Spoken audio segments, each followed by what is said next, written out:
Army de la Vendée, commanded by General Lamarck, and the Army of the Gironde at Bordeaux, under General Clausel, exhibited the same disposition. Nothing appeared easier than to accuse the provisional government of treason.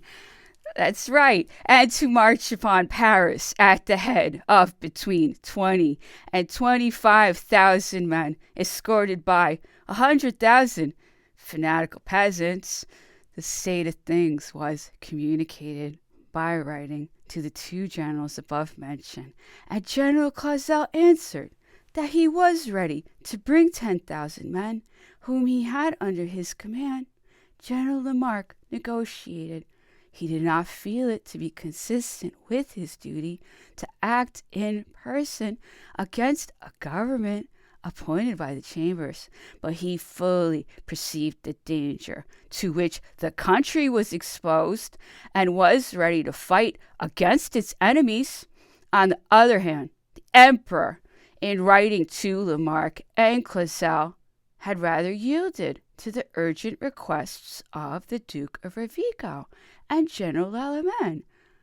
Then followed his own opinion, for he felt a real repugnance to the resumption of power, and could not, moreover, believe it possible that the provisional government would allow the Bourbons to re-enter Paris. In addition, he felt himself restrained by an unfeigned aversion to having the social destinies of France committed to him for a second time. In fine, this new revolution came to naught, like those by which it had proceeded, and at 4 o'clock on the morning of the 3rd of July, the emperor descended the steps of the prefecture, thanking the people whilst he was getting into his carriage for the generous reception which they had given him.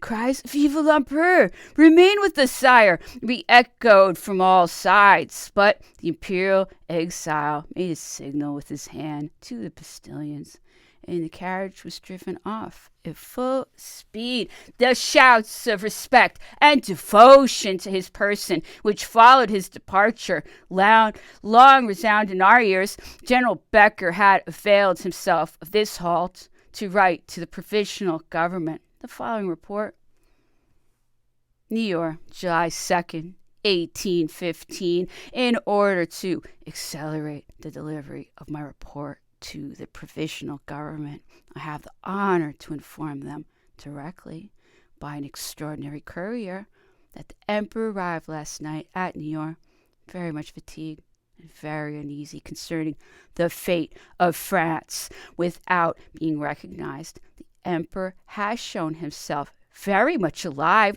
to the curious restlessness and avidity with which news is everywhere sought after on his journey. The demonstrations of interest which have been shown have often caused him to say, "The government is ill acquainted with the spirit of France, and has been too hasty in sending me away from Paris.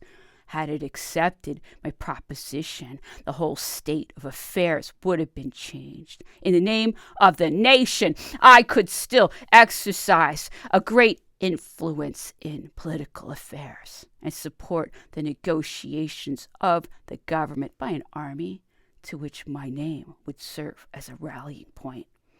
On his arrival at New York, Her Majesty was informed by the maritime prefect of Rochefort that since the 29th of June, the English squadron had doubled the number of its cruisers and its vigilance, so as to render the departure of the frigates impossible. In this state of affairs, the emperor is anxious that the minister of marine should authorize the captain of the frigate, of which he shall go on board, to communicate with the commander of the English squadron, should extraordinary circumstances render this step indispensable, as well for the safety of his Majesty as to spare France the grief and shame of seeing him carried off from his last asylum to be delivered over to the discretion of his enemies.